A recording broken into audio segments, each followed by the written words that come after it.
Okay, so the first question is, when and why did Carl Laemmle, or is it pronounced Lemley, Lamely? Can you tell me that? Yeah, it's pronounced Lumley, so you had it right the first time. Good, okay, good. Yeah, why did he decide to create Universal Studios? Yeah, I'll take it kind of back to the beginning for a second. So, Carl was a German immigrant, and he moved to the United States as a teenager. And in a lot of ways, he was really in search of the American dream. So, he lived in New York and Chicago and Wisconsin, and he worked at a pharmacy and in farming and at a clothing store. And then he finally got into the film industry when he was 40 years old. And for him, I guess for anybody at that time, it was really a gamble. Like, he had a wife and he had two kids to think about, but he took all of his money and he invested it in a Nickelodeon in Chicago, which he called the White Front.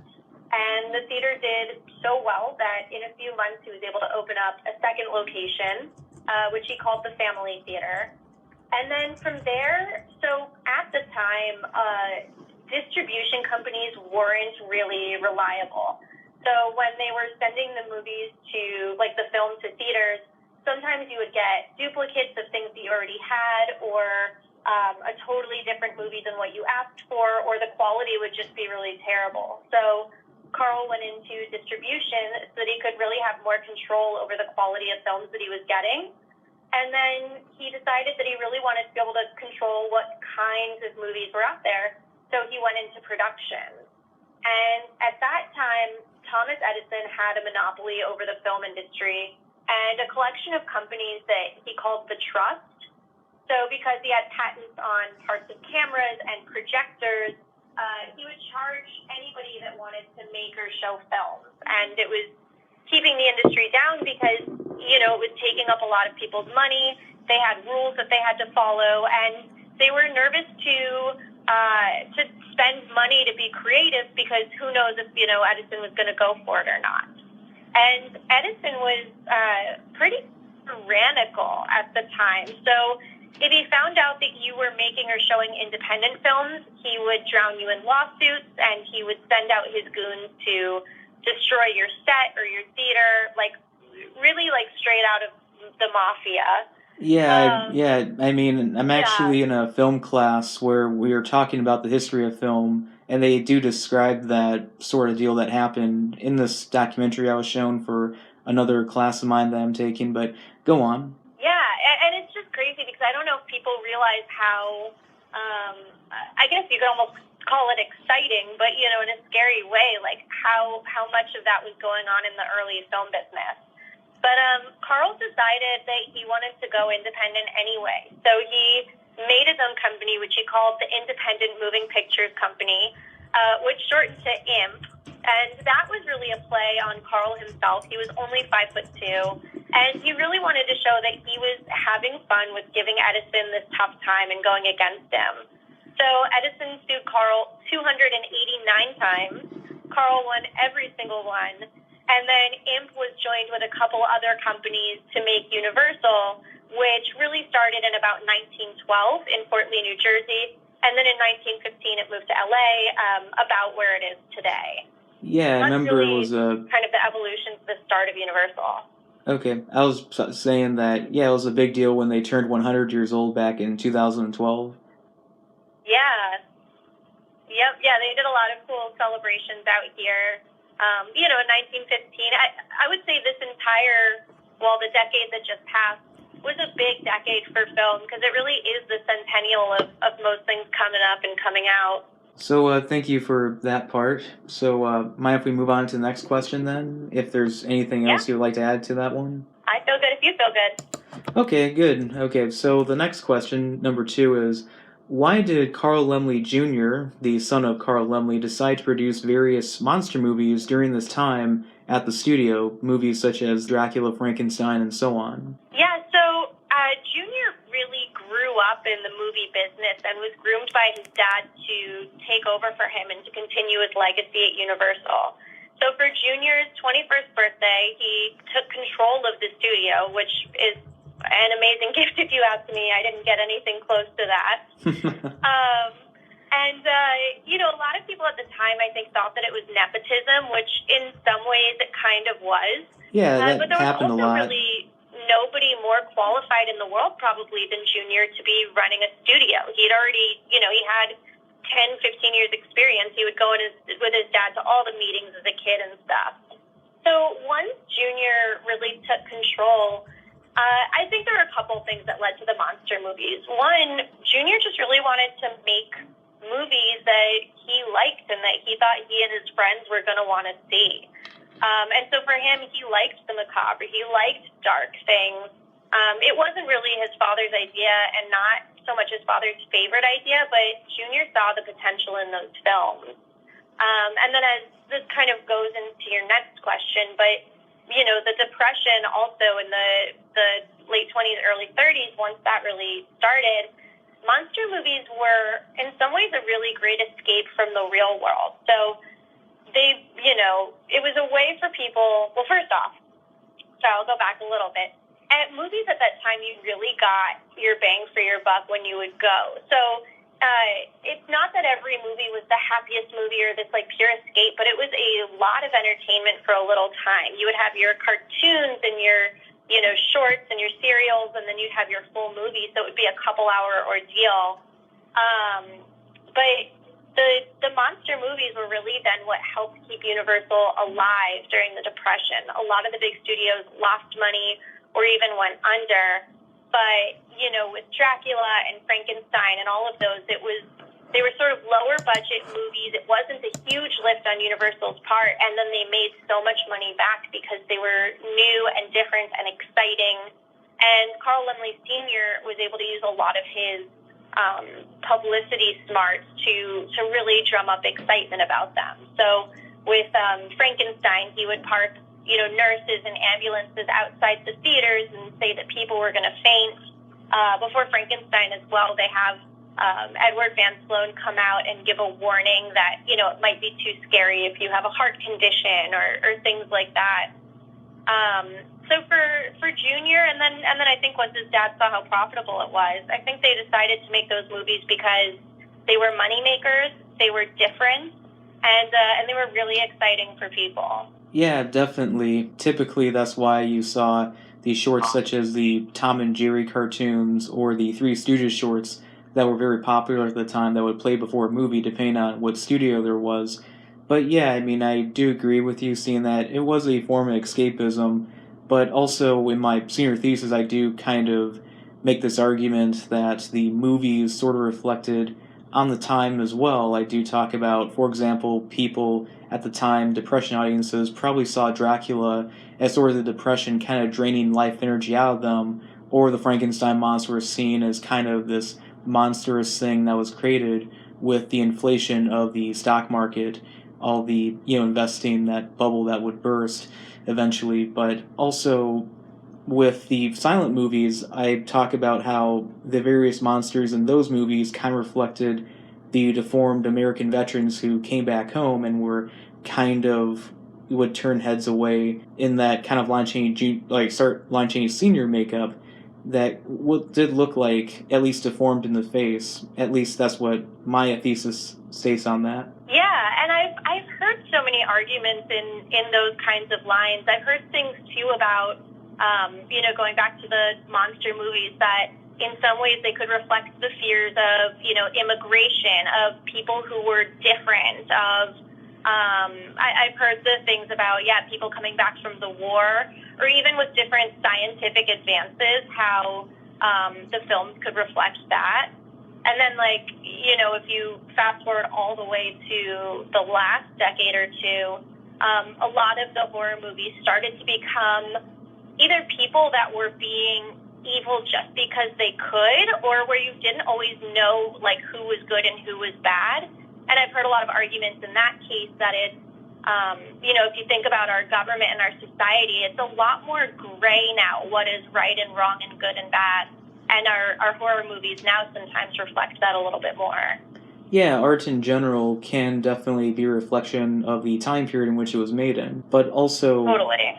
Yeah, and also another part of my senior thesis, this is not really about me, but just this is an interview, I'm asking about you and that, of course, but the part in the 40s when I talk about the World War II years, the main thing I wanted to talk about was the Wolfman movies, where my argument is that the character of Larry Talbot is someone who was, like in Nazi Germany, who was Jewish, who had the fear of being after him, because the Wolfman, the werewolfism, in my opinion, in those movies represented fascism, where everything was all fine with Larry Talbot until he got bitten by the werewolf and he became this, monster that would kill people. And the sign of the pentagram in the movie is kind of easy to see that as like the Star of David that Jews were forced to wear when they were out in public around that time. And also Kirk Siedemach, the writer of the movie, was someone who was from Germany and Jewish, and he left Germany to come to America when Nazi Germany came to power. And then the year that the Wolfman character gets cured in House of Dracula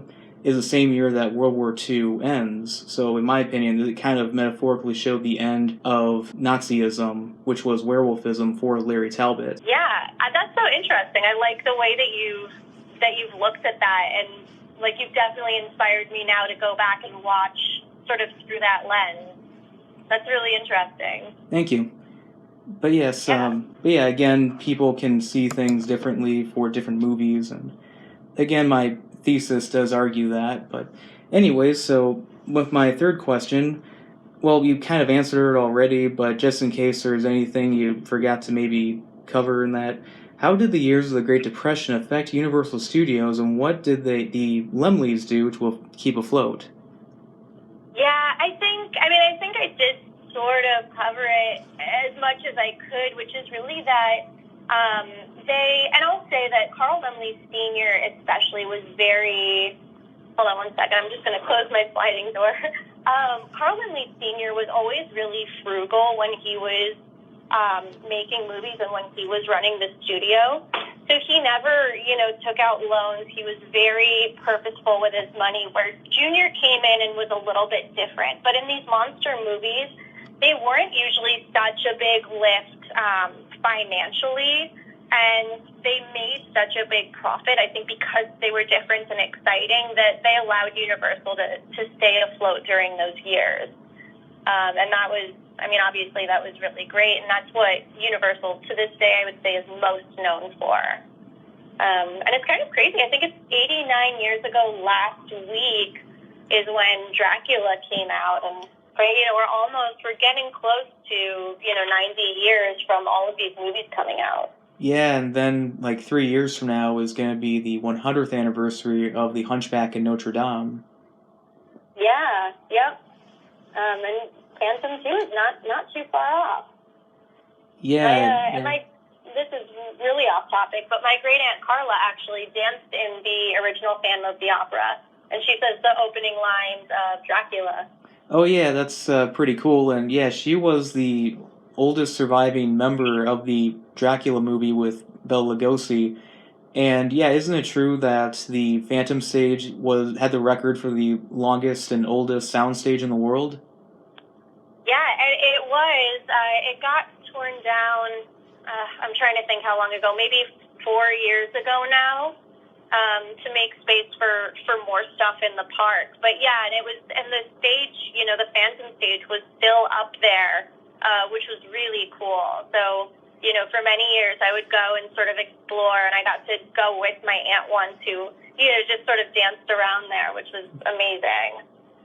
But I've been saying a lot lately, I'm trying to make peace a little more with the fact that, LA is always changing and evolving, and we are a city where, we build something up and we knock it down. So the set from inside for Phantom still exists somewhere. It's in storage, and they're trying to find a home for it.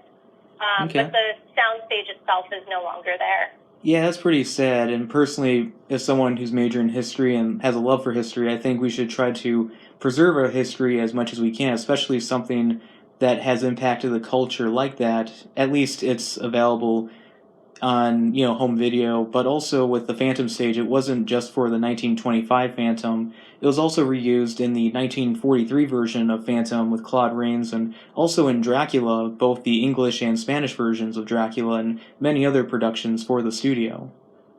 Oh yeah. I mean, I made a video about the stage. There's a ton of things that filmed there. I know, like the Muppets filmed there. A lot of random movies over the years.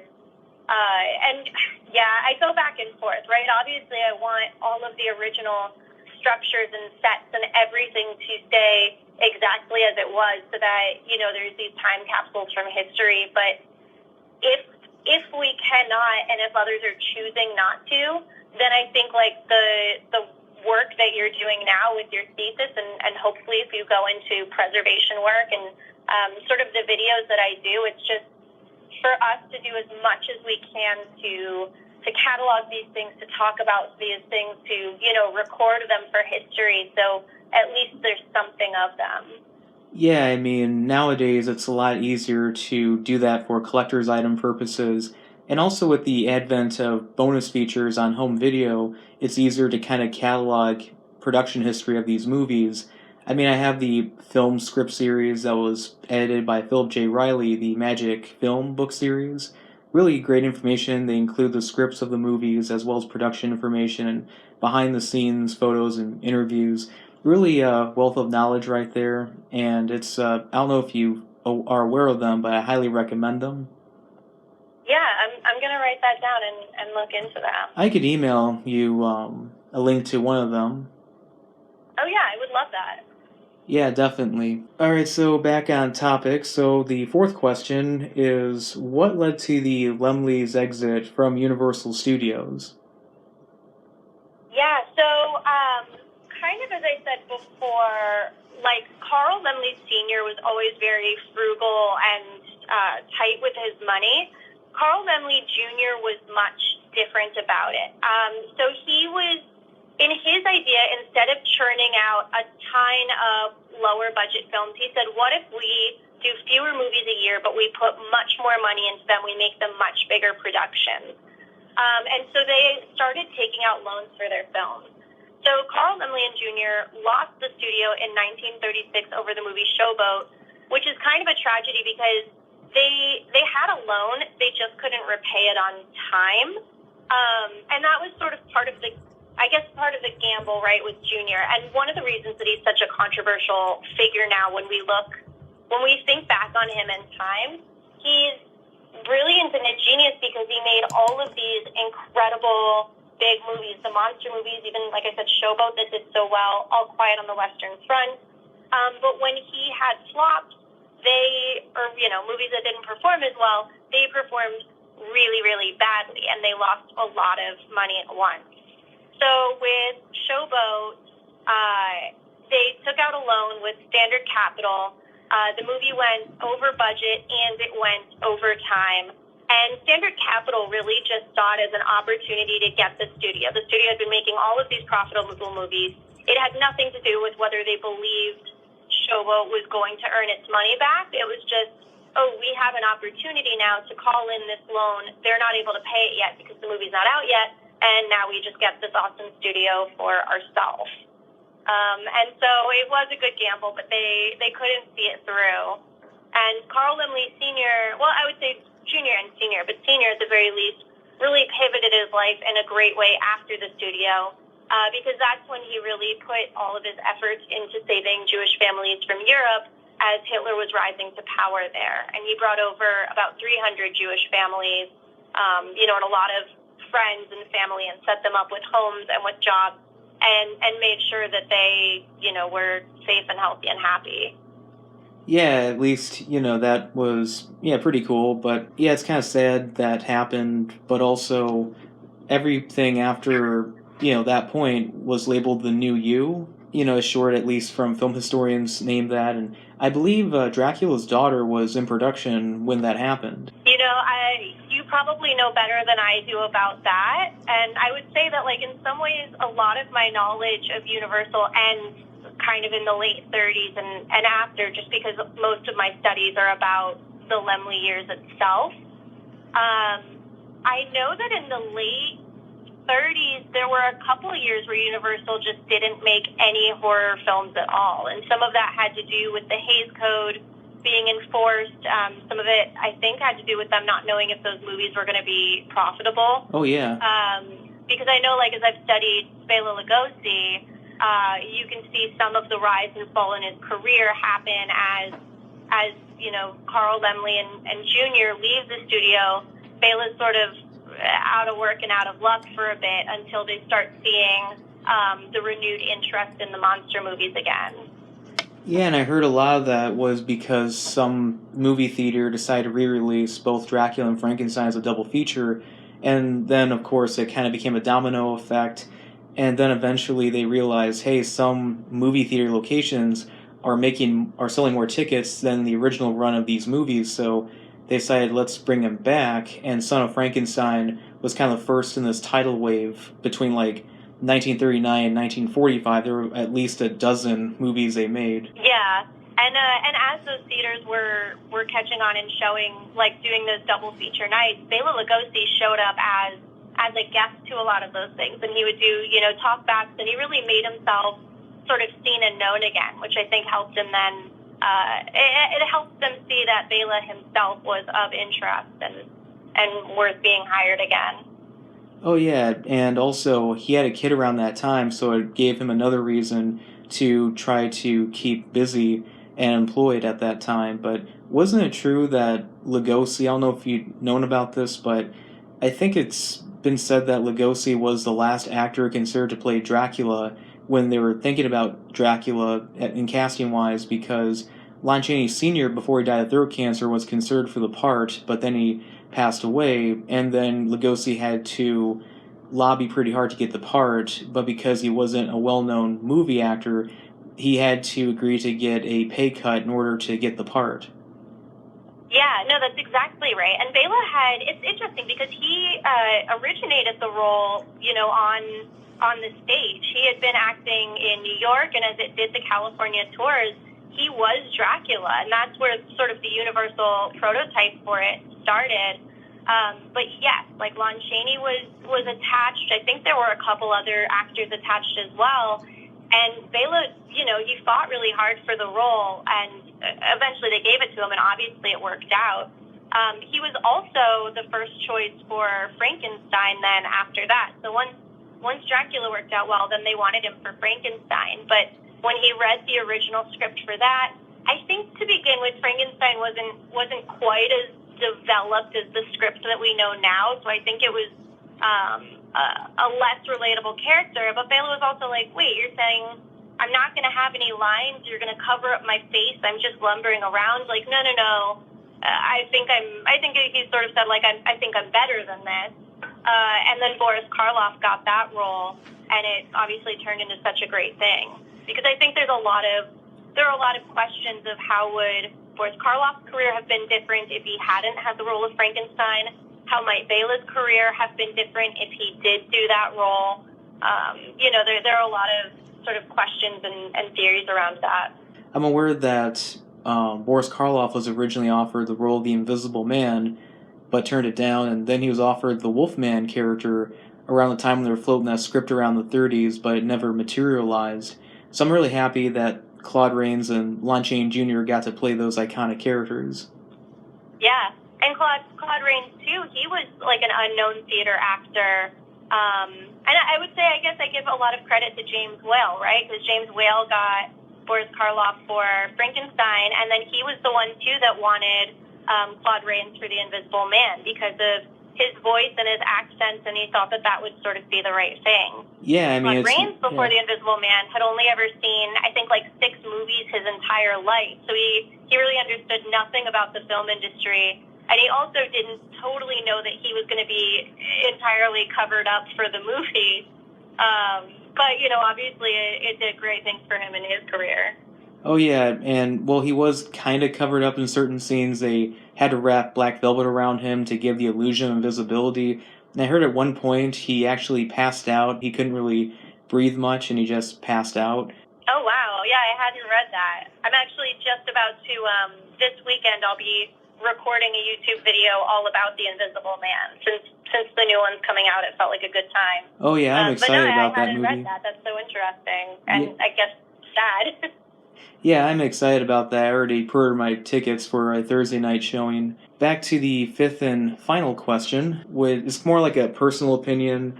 Why do you personally believe that these movies have stood the test of time for nearly 100 years? Yeah, and so much of that is, you're right, like speculation or opinion. I think in some ways they're just really great movies.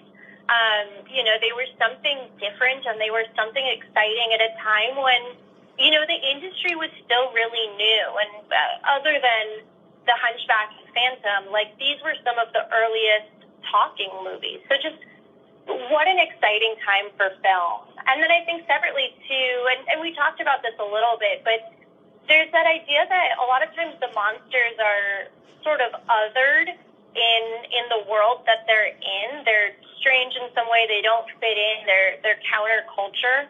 And so I think that they really gave people somebody to relate to in that way where they didn't always feel like they fit in, whether it's because, they were down on their luck because of the economy, whether they were an immigrant, whether they were, if somehow they felt like life was getting them down or pushing them aside or making them other. I think that the monsters really gave them somebody to relate to and an escape from the world that they were in, not because it's, Fred Astaire and Ginger Rogers and they're dancing around so happy, but an escape because they've got someone else that I don't know, feels the way that they do in a way.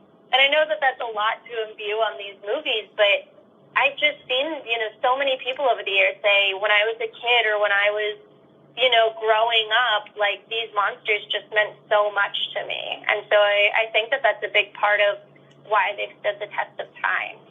And I really hope that, in these new movies, I'm encouraged that Blumhouse is doing this standalone Invisible Man film, even though I think that the story is going to be much different than the original. But I'm encouraged now that Universal might be making new standalone films of, the park in Orlando and all of these different things that are going to help a new generation hopefully relate to these characters as well.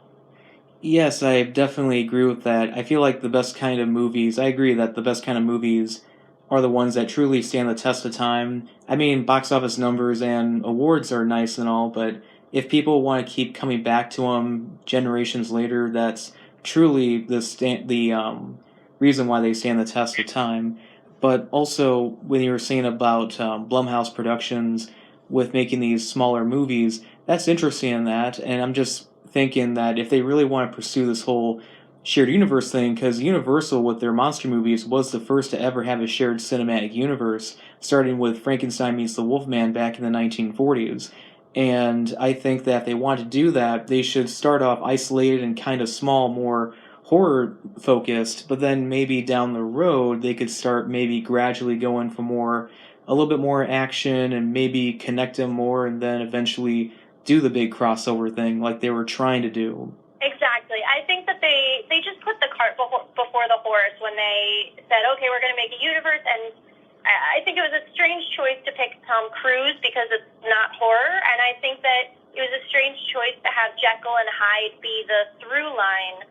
But if they create really strong standalone films, then the world's going to be ready for a universe, for a crossover, for us to find a through line. And I think we'll be more forgiving with that through line if we care enough about the movies.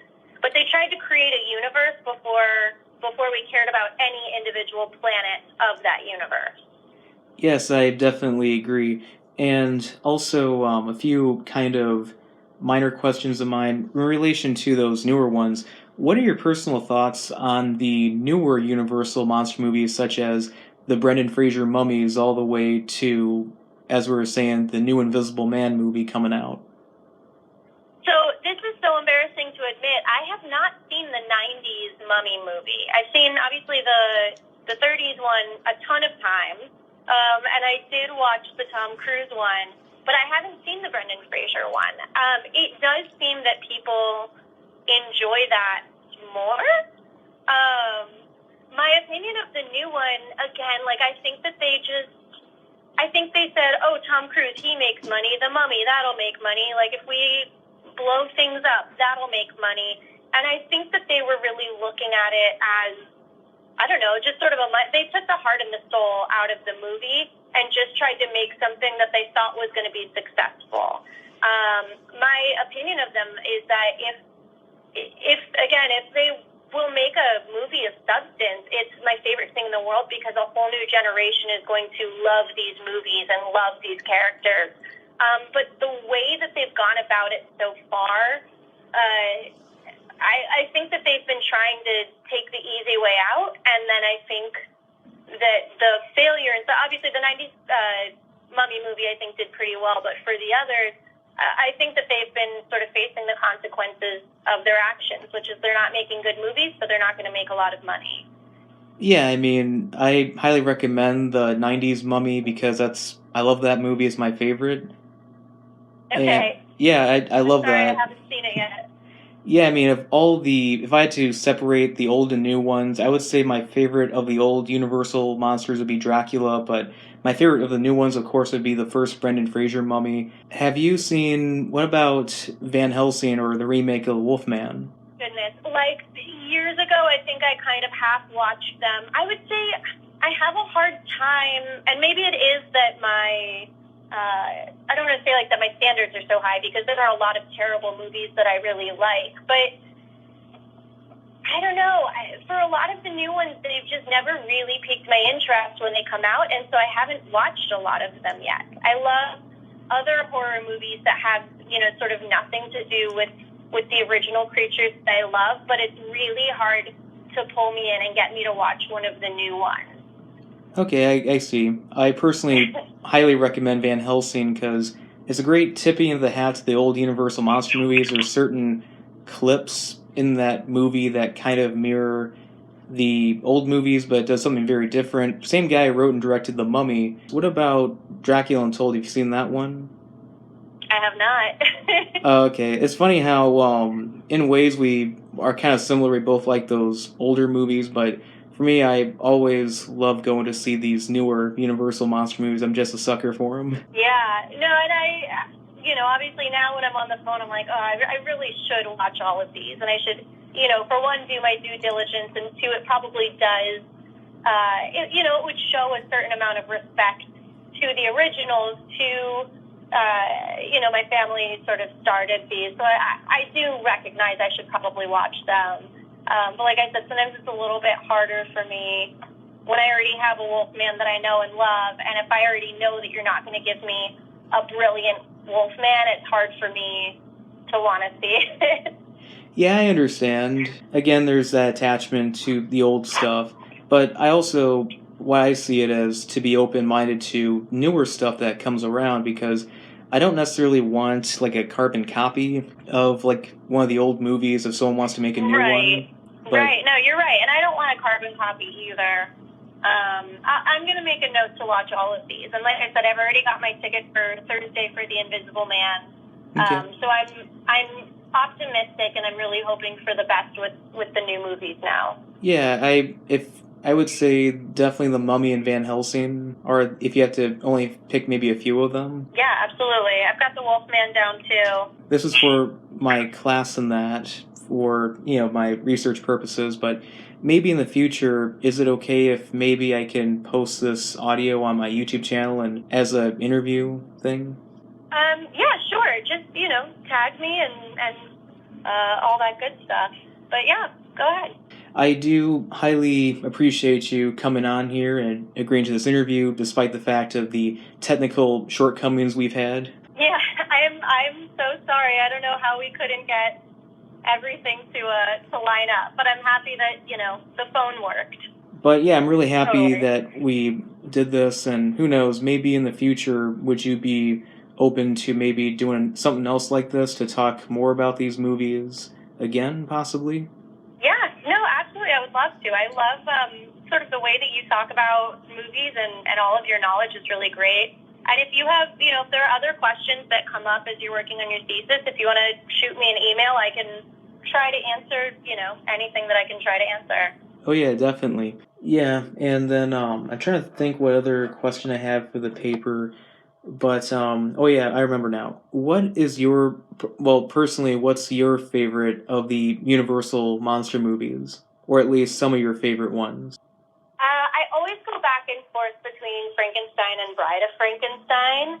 I can recognize all the reasons why like Bride of Frankenstein is technically a better movie, but and then I guess I don't know. I just like the aesthetic of the Bride so much, but I think Frankenstein has to be my favorite of the films. I do love The Mummy. I've been watching The Old Invisible Man recently, and like I like that there's so much humor there, especially sort of in the opening couple scenes. Like I laughed so much. Yeah, James Whale really was an expert on And kind then of dark humor. outside the monster movies, I really do like All Quiet on the Western Front. Is a heavy movie, but a great movie. My Man Godfrey, which I think is exactly after my family left the studio, but I love that movie. So yeah, I don't know. I usually say like Imitation of Life is a good movie, but it's funny how movies change, how their meaning changes over time, and all of that. But those are some of my favorite movies. I'm sorry I rambled. No, that's okay. Okay, I do that too sometimes. But yeah, I do agree that those Frankenstein, Bride of Frankenstein, I consider those to be shoulder to shoulder, and a lot of that had to do with James Whale. But Bride of Frankenstein, the monster, and Doctor Frankenstein felt like they kind of grew and evolved as characters. Yeah, that really is something that I like, that I connect to so much in Frankenstein. It's just that, like, he really does just want acceptance and love, and he wants someone to sort of hear him and get him. And then I can understand that, when he feels pushed away, ostracized, when he feels all of these things, why he erupts in the way he does, not, whatever. Like, I get him and I connect to it. And so, I think that's something, I don't know, that's something that I just love so much about those movies. Yeah, I've seen, it's obviously, fine. Creature from the Black Lagoon a handful of times, and I do love that movie. Oh yeah, that's really good, and it was really sad when Julie Adams passed away last year.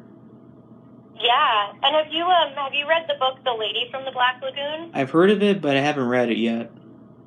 That's also a really, really great book. I recommend. It's about Millicent Patrick, I think is her name, who designed the creature and then was sort of forgotten or pushed aside in history.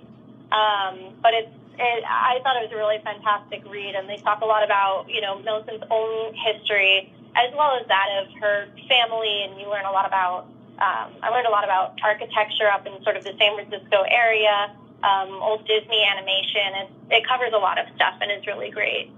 All right, I'll try to get around to that sometime. But anyway, this has been a really excellent interview, and thank you for agreeing to this interview for my senior thesis. Of course. No, this was wonderful. And like I said, feel free to reach out over email if you have any other questions. And, I would love to see your thesis when it's all done. Sure thing. I can talk to you about it after I, graduate. I could email you maybe this summer. We could, discuss more about these movies and that. Yeah, that would be fantastic. Thank you. Have a wonderful night. You too. Bye. Bye.